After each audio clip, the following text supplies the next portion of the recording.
आम्ही शिवसेना बाळासाहेब ठाकरे गटाचे आमदार आहोत. माझे सगळे शिवसैनिक आहेत, महिला आहेत. आमच्या शिवसेना स्टाईलने आम्ही याला उत्तर देणार आहोत. 7 दिवसात जर ह्याच्यावर काही तोडगा निघाला नाही तर ह्याचे पडसाद आणि ह्याचा परिणाम काय होणार ते 7 दिवसानंतर तुम्हाला कळणारच आहे. वर्षाप्रमाणे यंदाही इथे पाणी भरले होता काय? दरवर्षीची आमची मागणी आहे की अंधेरी सव्वेमध्ये पाणी भरतं. पावसाळ्यापूर्वी तुम्ही काय काय तयारी केली आहे की बाबा इथे पाणी भरलं नाही पाहिजे, तुमचे पंप ऑपरेट होत आहेत की नाही.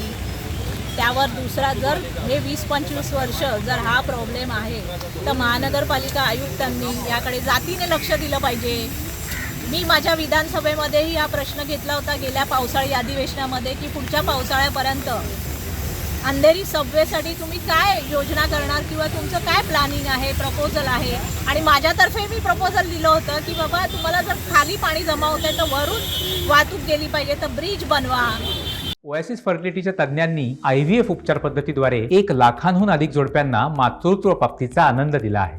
मोफत अपॉइंटमेंट बुक करण्यासाठी आजच संपर्क साधा. हे सगळ्या गोष्टी मला सांगाव्या लागतात आणि या कानाने ऐकून त्या कानाने सोडून देतात. डोळेझाक करायची असेल तर कशी करायची डोळेझाक हे महानगरपालिकांच्या अधिकाऱ्यांकडे बघून तुम्हाला कळू शकतं. आणि ह्या गप्प राहण्याचं कारण काय? या गोष्टी आहेत ह्या लोकांसाठी आहेत. कोणी आपल्यासाठी किंवा स्वतःच्या स्वार्थासाठी इथे धावत येत नाही.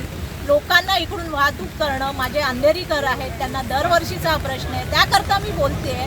माझं म्हणणं, मी कधी स्वार्थासाठी, म्हणजे लटके साहेबही होती, त्यांनी नेहमी लोकांचाच विचार केलेला आहे. आणि माझंही ध्येय पहिल्यापासून मी म्हटले, साहेबांचं जे स्वप्न आहे, त्यांची जी कामं आहेत ती राहिलेली आहेत. त्यांनी अंधेरीकरांना, इकडे अंधेरी पूर्वमध्ये राहणाऱ्या लोकांना बोलले होते की अंधेरी सबवेचा प्रश्न मी सॉल्व्ह करणारच आहे. याकरता जर महानगरपालिकेने जर पावलं उचलली नाही तर हा प्रश्न कसा सॉल्व्ह होणार आहे? अंधेरी पूर्वचे जे आयुक्त आहेत किंवा इकडचे जे SWD डिपार्टमेंट असेल, मेंटेनन्स असेल, ज्याच्याकडे ही जबाबदारी येते, त्यांचं म्हणणं आहे हे सगळं अंधेरी वेस्ट तिकडचा जो नाला आहे किंवा तिकडे जे पाणी जातं त्यामुळे इथे पाणी जमा होतं, तिकडे ब्लॉकेज झालेलं आहे. मग तुम्ही अंधेरी ईस्टवाल्यांनी अंधेरी वेस्टवाल्यांवर जबाबदारी ढकलायची. अंधेरी वेस्टवाले म्हणतात नाही, हे आमचं अंधेरी ईस्टवाल्यांचं काम आहे. एकामेकावर जबाबदारी ढकलणं आणि ह्या टोलवाटोलवीची उत्तरं देणं, ह्याच्यावर कोण अंकुश लावणार का? महानगरपालिका आयुक्त आहेत, त्यांना मला हीच विनंती करायची आहे की एकदा तुम्ही येऊन इकडे पाहणी करावी. इकडे काय चाललंय? अंधेरी ईस्टमध्ये कसं चाललंय? लोकांच्या घरामध्ये पाणी घुसतंय. कालच मी चिमटपाड्यामध्ये मोर्चा घेतला होता, तिथेही हाच प्रश्न आहे की लोकांच्या घरात पाणी चाललंय. जर हे घाणेरडं पाणी लोकांच्या घरात जात असेल त्याच्यानंतर त्याचे दुष्परिणाम काय होतात? घरात पाणी आल्यानंतर त्यांच्या आरोग्याचा प्रश्न येतो. त्याकडे महानगरपालिकेची जबाबदारी आहे, ही त्यांची अनिवार्य कर्तव्य जी म्हणतात. महानगरपालिका ॲक्ट आहे, त्यामध्ये लिहिलेलं आहे की तुमची कर्तव्य काय आहेत महानगरपालिकेची.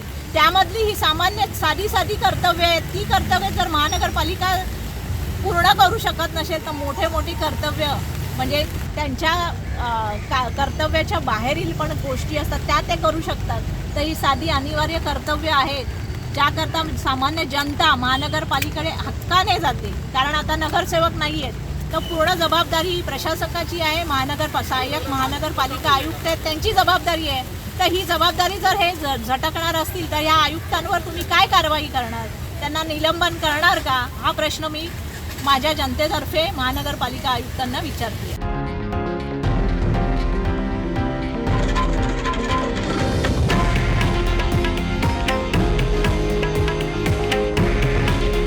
हे आहे देशातील नंबर 1 न्यूज नेटवर्क आणि आपण पाहत आहात TV9 मराठी.